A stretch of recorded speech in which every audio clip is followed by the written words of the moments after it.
என்ன நீ அண்ணன் டென்ஷனா வருது? ஏதாச்சும் பிரச்சனையா? தெரியலையே ரோஹிணி.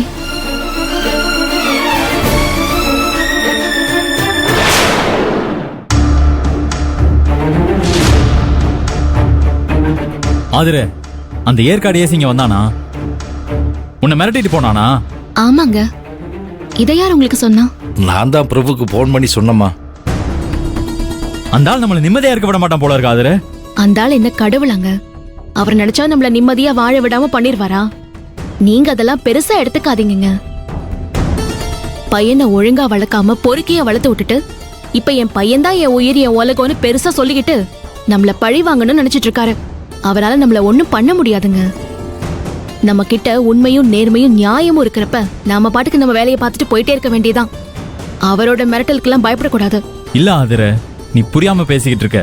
நம்ம என்னதான் உண்மையா நேர்மையா நியாயமா இருந்தாலும் இந்த மாதிரி ஆளுங்க நம்மள ஏதாவது பொய் கேஸ்ல உள்ள தள்ளி டார்ச்சர் பண்ணுவாங்க.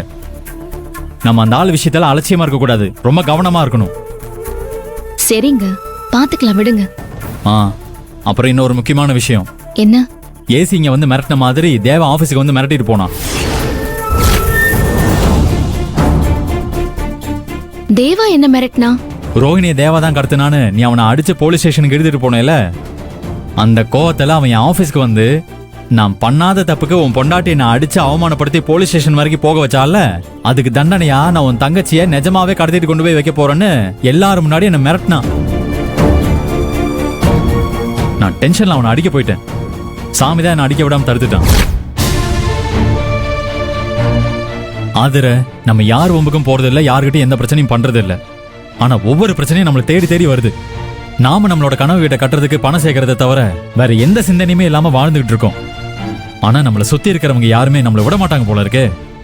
ஒரு பக்கம் ஏசி மிரட்டிட்டு இருக்கான், இன்னொரு பக்கம் அந்த தேவா மிரட்டிட்டு இருக்கான். இவங்க ரெண்டு பேருக்கு நடுவுல மாட்டிக்கிட்டு நம்ம எப்படி நிம்மதியா சந்தோஷமா நம்ம வாழ்க்கைய வாழ போறோம்? சொல்ல ஆதிர. ஐயோ ஏங்க, நாம நம்ம கனவு வீட்டை கட்டுறதுக்கு யாராலையும் எந்த பிரச்சனையும் வராது. கொஞ்சம் இருங்க.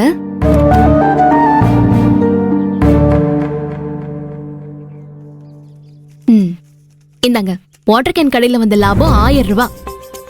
1000 ரூபாயா?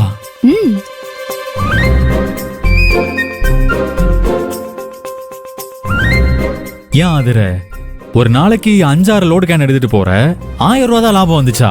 ஆமாங்க, இப்பதானே கடையை ஆரம்பிச்சிருக்கோம். இனிமேதான் கஸ்டமர்ஸ் அதிகமாவாங்க, நமக்கும் லாபம் அதிகமா கிடைக்கும். நான் உங்க கனவு வீட்டுக்கு இதுல வர லாபம் எல்லாத்தையுமே கொடுத்துருவேங்க. என்ன சந்தேகப்படாதீங்க.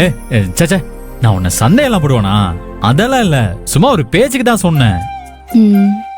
காசு பணம் துட்டு மணி மணி, காசு பணம் துட்டு மணி மணி, காசு பணம் துட்டு மணி மணி, காசு பணம். ஏன் மாமா, உங்க புள்ள சந்தோஷமா இருக்கிறதுக்கும் பணம் தான் காரணமா இருக்கு, டென்ஷனா இருக்கிறதுக்கும் பணம் தான் காரணமா இருக்கு. எது அவருக்கு காயத்தை கொடுக்குதோ அதுவே அவருக்கு மருந்தாவும் இருக்குல்ல? அம்மா, நீ சிரிக்கிறம்மா, ஆனா எனக்கு தான் ஒண்ணுமே புரியல. இவனை நீ எப்படிமா சமாளிக்க போற? உங்க புள்ள மட்டும் இல்ல மாமா, எனக்கு சமாளிக்கிறதுக்கு ஏகப்பட்ட பிரச்சனைகள் இருக்கு. 1 by 1 எல்லாம் லைன் கட்டி நிக்குது. அதெல்லாம் எப்படி சமாளிக்க போறேன்னு சத்தியமா தெரியல மாமா.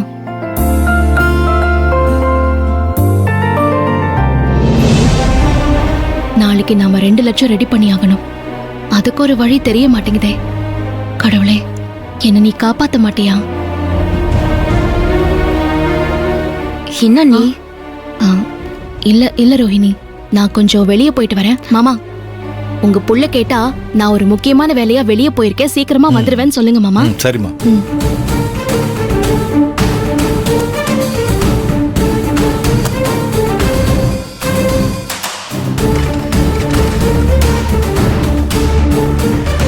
ஏமா, அந்த கேனையெல்லாம் இறக்கி வைமா.